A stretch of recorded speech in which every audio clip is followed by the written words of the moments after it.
and welcome to another episode of Amanda Homestead. My name is Amanda, and today what we're going to be doing is we are going to be building a Warre bait hive. Okay, and what a bait hive is it's a hive that is designed to be an attractive place for a wild swarm of bees to come and relocate themselves. Okay, so this is a great way if you want to get some locally adapted freebies. Haha. So that way you know that those bees have survived a winter in your particular area and that they are well adapted to where you are. Okay, so I based my design on a couple of different books. One is this one, which is Honeybee Democracy, which is by Thomas D. Seeley. This gives you kind of all the science and the experiments of how they figured out how bees decide what kind of hive they want to live in, where the location will be, that kind of thing. So it gives you lots and lots of detail if you want to learn all about it. If you want the Coles notes on how to do it, where you kind of he just talks about how to get it done, right? How to locate it, how to build the hive, what the design should be. This is the book you're looking for. And this is Swarm Traps and Bait Hives by McCartney Taylor. Okay, so let me show you the bait hive I've already built, and we're going to build another one similar, and we'll walk you through the process. Okay, so here's my first bait hive that I have built. They're designed to be about 40 liters kind of in volume, because that's kind of what they found to be the optimum volume for a swarm to kind of want to take up residence in here. Just so happens that that is exactly the kind of volume of 2 Warre boxes, which is great because that's exactly kind of what I'm going to be using to make my bait hive. So what I did is I took an old Warre box, which is the one on the top there, and then I also had one that I had kind of just built for the same size to use as a feeder box. And I just kind of put the two of them together, and that creates the 40 liters we're looking for. Okay, and then we also kind of have designed it so that way it will be able to hang in a tree so that we can kind of put it in an optimal location. The reason why it's important to have it be 40 liters versus something smaller, like let's say 20 liters, is you're more likely to get Africanized honeybees if you have a smaller bait hive size. Okay, all right, let's show you what we need to build this. So as I said, we're making this out of 2 old Warre boxes, so that's what we need. We also need some top bars, because that's the kind of hive we have, right? And again, these are some old top bars. If you have some old comb, especially brood comb, that's even better, because that's going to help attract them to the hive, which I'm going to be putting in later. We also need some plywood for the top and the bottom, and also pieces of plywood to kind of screw the hive boxes together.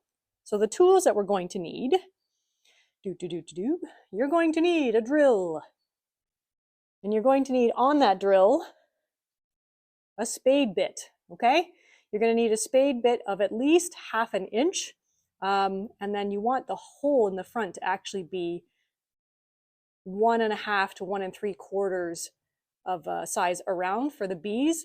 I didn't have that, but I kind of made do. So a spade bit of some kind is important. Then you also need some kind of saw. I've got a circular saw in order to cut my plywood pieces. Then I have some, over here, I have some hardware cloth that I used to put on the front. Okay, there's the whole entrance right there. And I use the hardware cloth to put on the front so that will keep birds from nesting in there, okay? Because once a bird takes up nest in there, you're not going to get any bees coming in, all right? So you can also put a couple of nails or screws across, but this was just much easier for me. Okay, lastly, of course, you're going to need some screws. I've got some wire cutters, and I've also got a staple gun here, or a stapler, to staple my hardware cloth in place. All right, let's get building.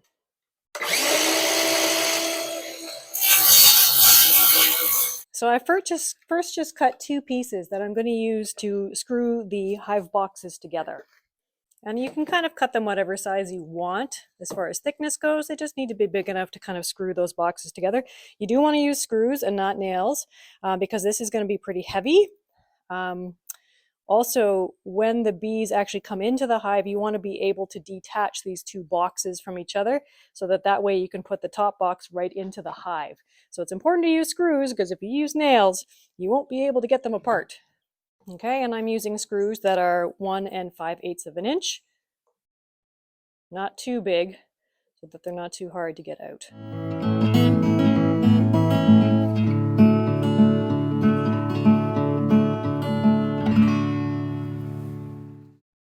Okay, and now we're going to do the same thing on the other side.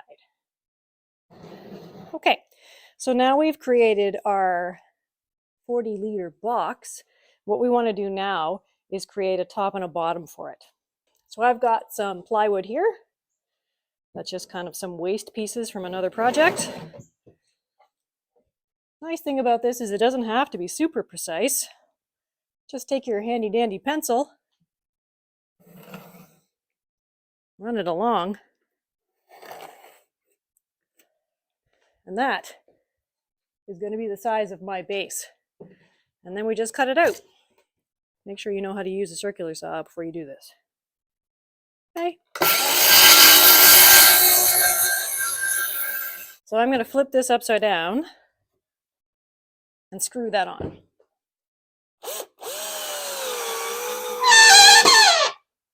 Okay, just like that. And then we can flip it back over again. Now, the other thing we're going to want is something to hang this from the back of the tree, okay? So you're going to take a piece of plywood. Again, doesn't really, let's flip it around, it's got a big knot there. You just need to make sure this is centered here, okay? So that way you can drill a hole at the top to hang it from the tree.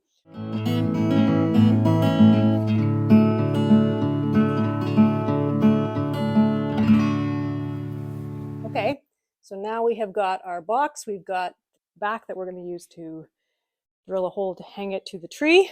Now we need to create a roof. Because this is going to be there for a little bit, I do want the roof to be have a little bit of an overhang, not this much, but a little bit of an overhang, so that way the rain won't go down into the box and it'll stay nice and dry, okay? So I'm just going to I'm going to measure it again, but I'm going to make it a little bit bigger so that way I can kind of create that overhang that I want. Okay, so I'm just going to start with the one angle.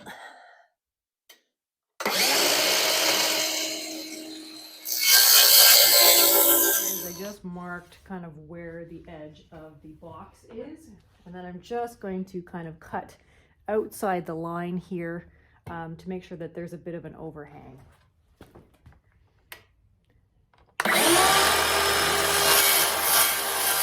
Okay, now we want to create our front entrance for our bees to come in.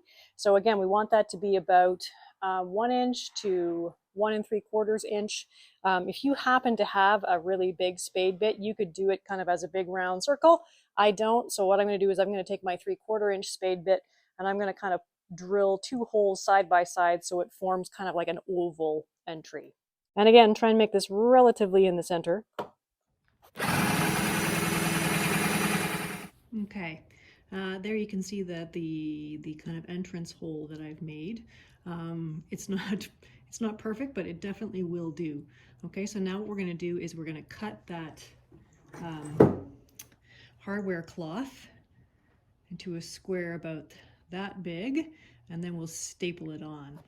All right, and then we just place it over the entrance like so, and then we'll just use our staple gun and staple it on.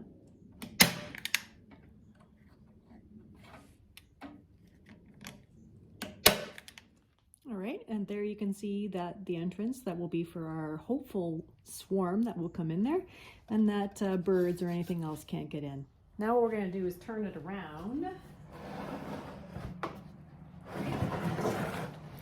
And we need to drill a hole at this part here, the top, so that way we can hang the box on a tree, okay, the bait hive.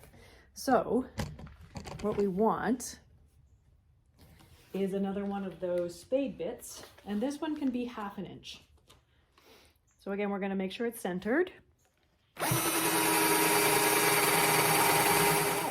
So here are our 2 completed Warre bait hives.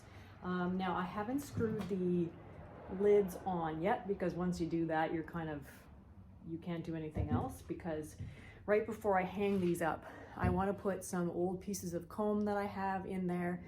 I want to put some lemongrass oil, essential oil, in there, because it smells a lot like the pheromone of the queen bee.